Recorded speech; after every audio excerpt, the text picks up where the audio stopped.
Saya atas nama Frevendo Ivan Trifomeni, kelas B PAUD, program studi anak usia dini. Baik, kita akan lanjut ke materi bab 1. Bab 1, konsep dasar pembelajaran berbasis TK. A. Konsep belajar dan pembelajaran.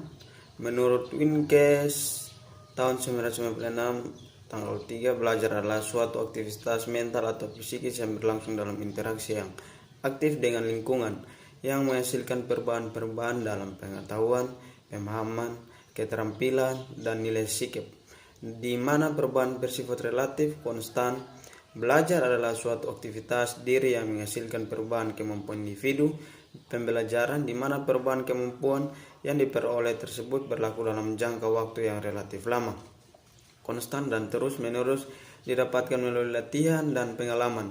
Menurut Surya Brata, secara garis besar mengatakan faktor-faktor yang mempengaruhi prestasi belajar dapat digolongkan menjadi dua, yaitu yang pertama, faktor internal adalah faktor yang berasal dari dalam diri individu, yang meliput faktor fisiologis dan faktor psikologis. Yang kedua, faktor eksternal adalah faktor yang berasal dari luar diri individu, yang meliputi faktor sosial dan faktor non-sosial. Faktor fisiologis berasal dari keadaan jasmani diri individu itu sendiri, biasanya berhubungan erat dengan fungsi fisik, misalnya kesehatan panca indera dan lain-lain. Faktor psikologis berhubungan dengan hal-hal yang bersifat psikis, misalnya motivasi, minat, bakat, dan kemampuan kognitif. Faktor sosial yang dimaksud di sini adalah faktor manusia atau sesama manusia. Faktor non-sosial meliputi keadaan cuaca, udara,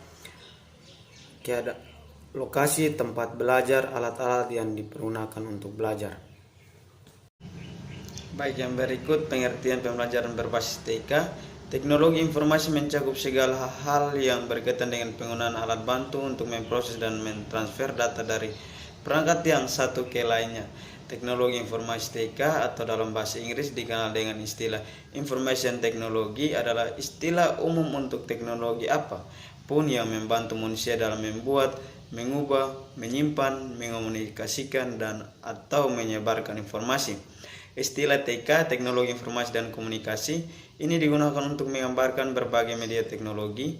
Ini didefinisikan tidak hanya sebagai komputer tetapi mencakup semua bahan mainan yang dapat diprogram, telepon, buku bicara, kamera, printer, pemindai, dan banyak lagi. Teknologi informasi dan komunikasi mencakup komputer, internet, dan sistem pengiriman elektronik seperti radio, televisi, dan proyek antara lain, dan banyak digunakan di bidang pendidikan saat ini. A. Pembelajaran berbasis TK adalah upaya memanfaatkan perangkat TK untuk mendukung proses pembelajaran, di mana ICT cenderung memperluas akses ke pendidikan. C. Memanfaatkan penggunaan TK dalam pendidikan adalah beberapa manfaat yang dirasakan dari penggunaan TK dalam pembelajaran, di antara lainnya adalah yang pertama itu membantu siswa dalam mengakses informasi digital secara efisien dan efektif. Yang kedua, menghasilkan lingkungan belajar yang kreatif. Yang ketiga, mempromosikan pembelajaran kolaboratif. Yang keempat, menawarkan lebih banyak kesempatan untuk mengembangkan keterampilan berpikir kritis. Yang kelima, meningkatkan kualitas pembelajaran. Yang keenam, mendukung pengajaran dengan memfasilitas akses ke konten pembelajaran. D. Komputer literasi pada anak usia dini. Berdasarkan beberapa hasil penelitian, penggunaan media digital untuk jika diarahkan dengan baik untuk mempelajari memberikan dampak positif yang cukup signifikan. Luke berpendapat bahwa media digital dan elektronik memiliki pengaruh yang signifikan pada masa kanak-kanakan, keaksaraan awal anak-anak, dan pengalaman bermain semakin meningkat oleh media elektronik. Anak-anak dapat memulai belajar komputer sejak dini. Waktu yang tepat untuk memulai menggunakan teknologi informasi pada anak usia dini ada 3. Yang pertama itu adalah usia 3 atau 4 tahun. Anak usia dini sangat tepat dikenalkan teknologi informasi sebab memiliki berbagai kontribusi positif yang sangat. Bagian berikut, pendidikan yang baik juga dapat digunakan software-software yang dapat membuat anak bereksplorasi saat menggunakan perangkat informasi.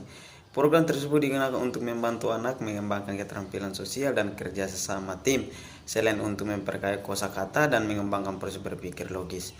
Yang teknologi informasi komunikasi di PAUD. Teknologi informasi meliputi segala hal yang berkaitan dengan proses penggunaan sebagai alat bantu, manipulasi dan pengelolaan informasi. Meningkatkan penggunaan ICT telah menyebabkan orang tua, guru, dan para pendukung anak-anak mempertanyakan hubungannya dengan kebutuhan kognitif, emosional, sosial, dan perkenalan anak-anak.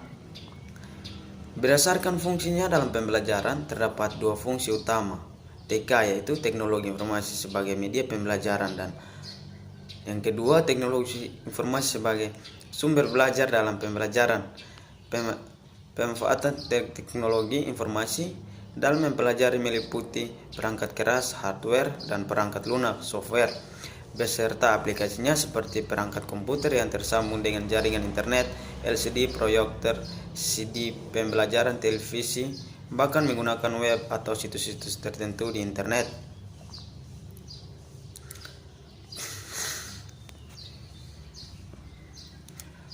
Berikut konstruksi proyek pertama berdalaman pemahaman mengenai materi di atas dengan mengerjakan latihan berikut. Yang pertama, beberapa faktor yang mempengaruhi hasil belajar anak, baik faktor internal maupun faktor eksternal. Yang kedua, pembelajaran berbasis TK adalah upaya memanfaatkan perangkat TK untuk mendukung proses pembelajaran. Yang ketiga, berdasarkan hasil penelitian, penggunaan media digital jika diarahkan dengan baik untuk mempelajari memberikan dampak positif yang cukup signifikan. Yang keempat, anak-anak generasi Z seperti sekarang ini sejak lahir sudah kenal dengan perangkat digital yang berupa gadget dan lain sebagainya.